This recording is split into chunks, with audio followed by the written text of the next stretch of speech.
A South Jersey woman's win on a slot machine in Atlantic City is being called into question. She turned to our investigative team for answers after she says the casino refuses to pay the jackpot. Investigative reporter Chad Brodelli tonight with the details. It's past midnight inside a Las Vegas casino. Neon lights flicker off plush carpets, and the air is thick with the sound of slot machines chiming in celebratory chorus. At a glance, it's a scene of excitement and luxury. Champagne glasses clinking, a jackpot siren wailing triumphantly in the distance. But look a little closer. In the corner, a solitary man with exhausted eyes feeds bill after bill into a slot machine, chasing a win that never comes. For him and countless others, these halls of chance hide a sobering truth. Behind the glamorous facade of American casinos lie stories of addiction, exploitation, and heartache. Casinos are engineered to dazzle you, to make you feel like a high roller in a world of glamour. It happened, pop the cork, fingers snapping, spin the wheel, round and round we go. Yet for every bright marquee announcing a winner, there are thousands of unseen losers. Americans collectively lost over $60 billion to commercial casinos in 2022 alone, fueling an industry built on high hopes and harsh realities.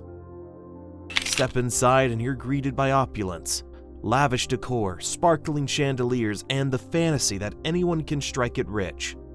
Marketing campaigns show images of elegant high rollers in tuxedos and gowns.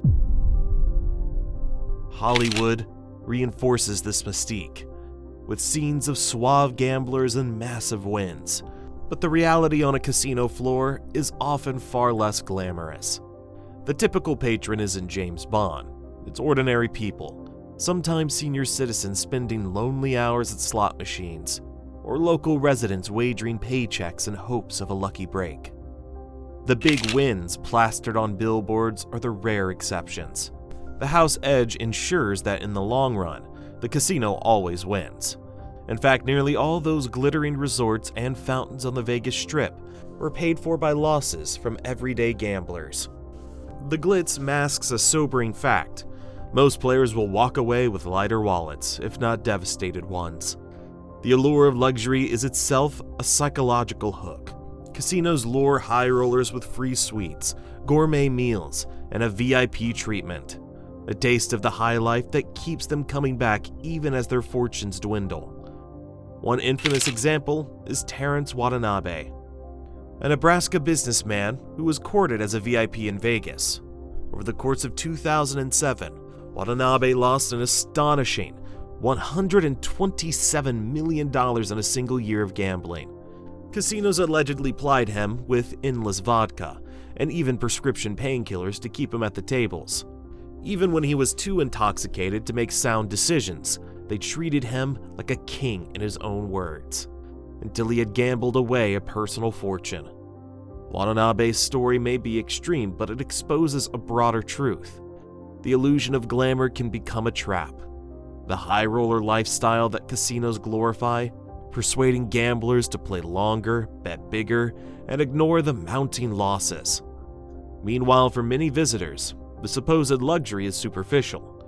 A free drink here, a cheap buffet coupon there, a small token to keep them spending in a fantasy land, where consequences seem to melt away.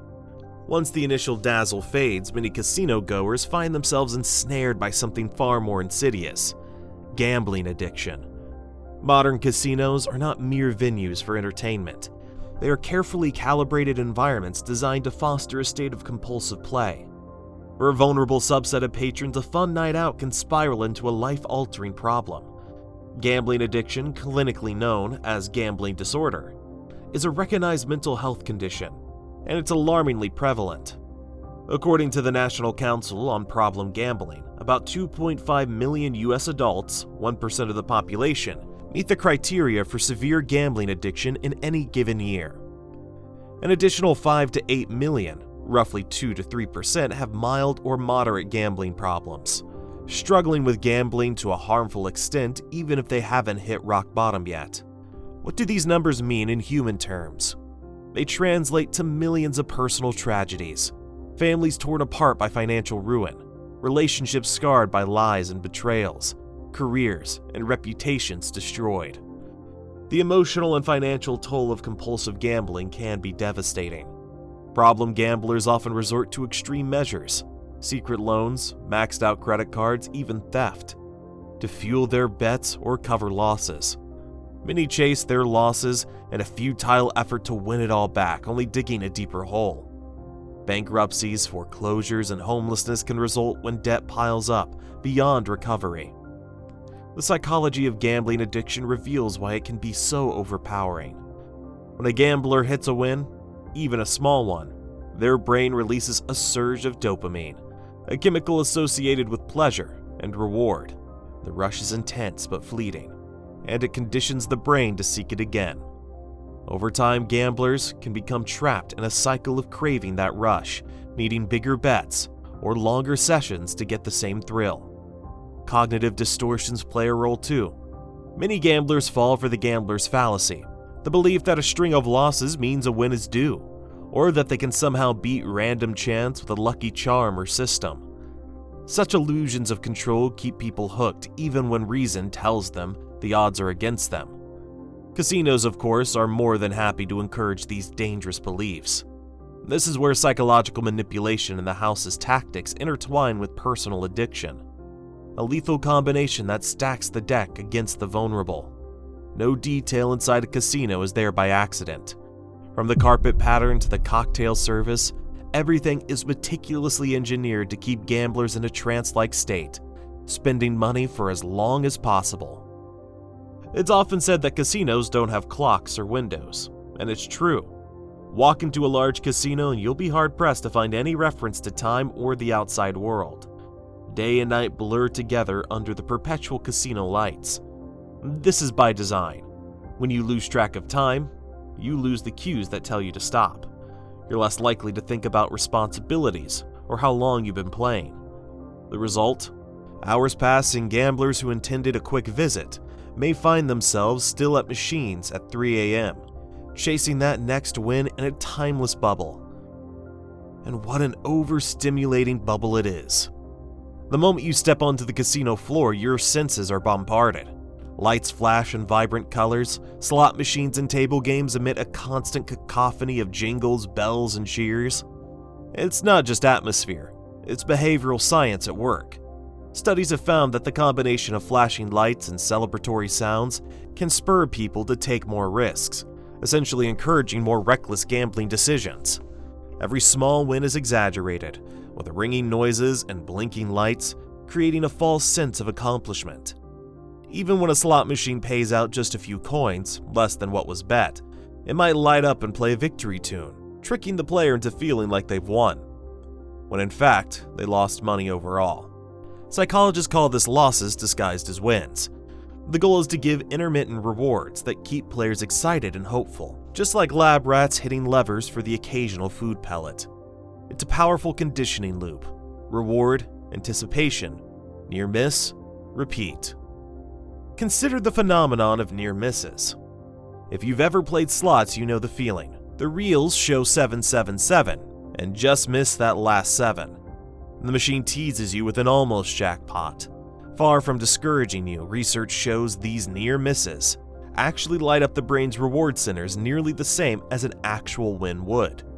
The excitement of almost winning gives a surge of dopamine and convinces you that next time you'll hit the jackpot, so you keep feeding the machine. Slot designers program these near misses intentionally because they increase players' persistence.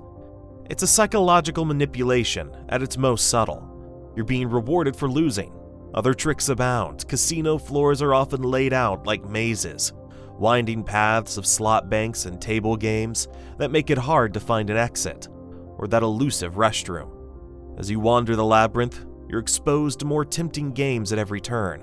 Even the oxygen is rumored to be pumped up to keep you wakeful and energized. Though casinos deny artificially oxygenating the air, they keep environments pleasantly cool to stave off drowsiness. Cashless betting systems, chips, loyalty cards, electronic credits, also distance gamblers from the reality of spending money. Pushing a plastic chip forward or tapping a card feels less real than peeling off a $100 bill. It's easier to bet big when the money feels like Monopoly money. Ultimately, the casino's goal is to create a zone, a psychological state in which gamblers are completely absorbed in the action. Addicted players often describe feeling trance-like, oblivious to anything but the game in front of them. And this is exactly what the casino wants. Customers who are physically present but psychologically on autopilot, making repetitive bets over and over. As one recovery expert bluntly put it, casinos are designed to promote problem gambling, hoping to generate as much revenue as possible. The business model actively exploits human psychology, pushing biological and mental buttons that most patrons don't even know they have. It's not just gamblers in neighborhoods that suffer unseen hardships. Casino employees themselves often face difficult, even exploitative conditions beneath the glittering surface of the industry. On the casino floor, the dealers, waitresses, bartenders, security guards, and custodians are the ones who keep the illusion running seamlessly for guests. But their smiles and service often mask low pay, stressful environments, and vulnerability to mistreatment. For starters, many frontline casino workers subsist on low wages and tips. A typical casino dealer in America might earn only around the minimum wage from the casino itself, with the expectation that customer tips, known as tokes, will make up the bulk of their income.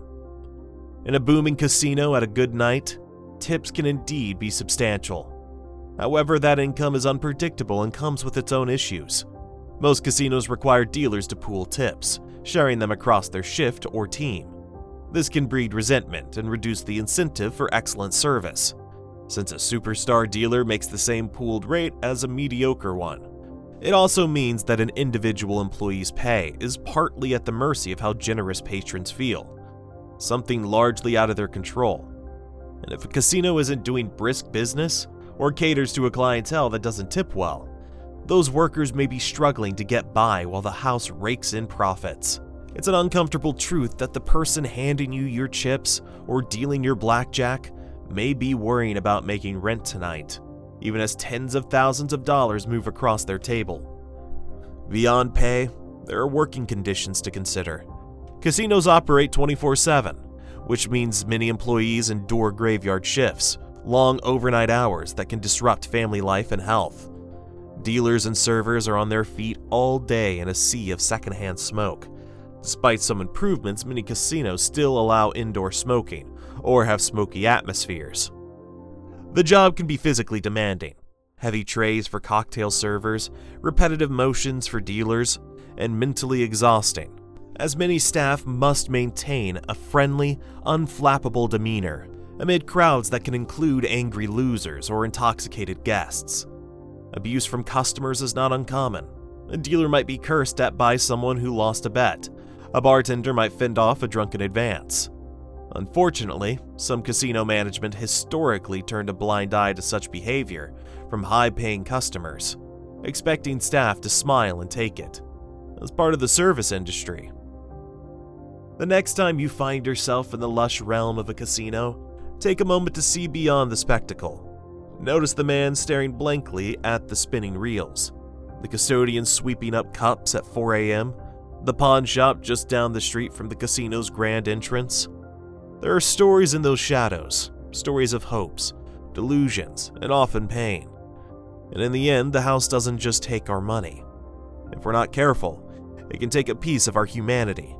A serious look at the dark side of casinos isn't meant to extinguish the lights of Las Vegas or the fun of a flutter. It's meant to shine an honest light on what those lights can obscure. Only then can players, workers, and communities truly understand the game they're in, and perhaps choose to reshape the rules.